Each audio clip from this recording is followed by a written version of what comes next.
जब सुने के होई भोजपुरी गाना, बस बजे के चाही गाना। हेलो हेलो, मेरा मैसेज मिला क्या? का लिख ले बड़ा हमरा तो कुछ समझ में नहीं क्या आवत। तुम्हें मैसेज समझ नहीं आ रहा? नहीं कमाल करने का, आज के बाद कॉल मत करना, रखो फोन।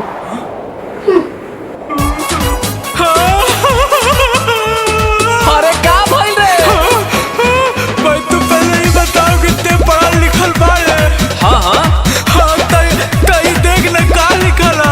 अरे इता 143 ता आई लव यू। अरे अरे दादा, हमरा लागल कि रिचार्ज करावे कह दिया, हम 143 के रिचार्ज करा देनी। जोरे बोकावा। अच्छा ही बताओ री का लिखला। ELOV इता लव लिखल रे। हम तो लिव पढ़त रहे रे दादा। उ चल गइल हाथे से निकल गइल। हम अनपढ़ होखे के अफसोस कर बैठे हैं, हर सुंदर ये गोलैकी हम लोस कर बैठे हैं। अरे कराई छो टराई कर नंबर बंद। हम अनपढ़ होखे के अफसोस कर बैठे हैं, हर सुंदर ये गोलैकी हम लोस कर बैठे हैं। तोहरा पे मरिले हम इतने कहे थे, अभी अभी व्हाट्सएप चलाना सीखे थे। अच्छा। लभ लभ लिखत रहे, हम लिब पढ़त रहे। और बाबा जी के अब वो किस किस लिखत रहे, हम किट किट पढ़त रहे। अरे अब क्या भइल रे? अच्छा ही देखी कुल खाबा। अरे ससुराई गुलाब के फूल है। अरे एकर मतलब वो कैली प्यार के इजहार, हम ना समझ में यार।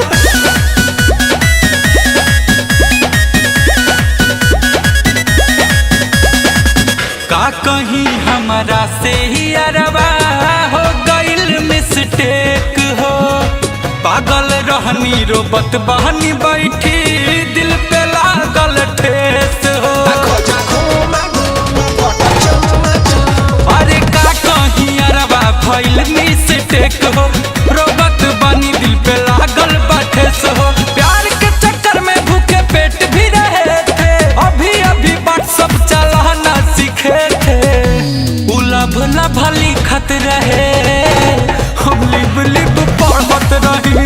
तलाई भरा किस किस लिखत रहे, हम किट किट पढ़त रहे। ससुर किट पढ़त रहे किट के। हर ना रे होकर शादी हो गया से हम हो गए, तब का पढ़ी।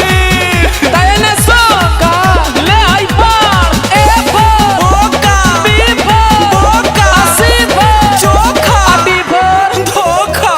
ओ कराता साचो रहे, हमारा से प्यार हो, हम ही साला बड़का रहनी अनपढ़ गवार हो।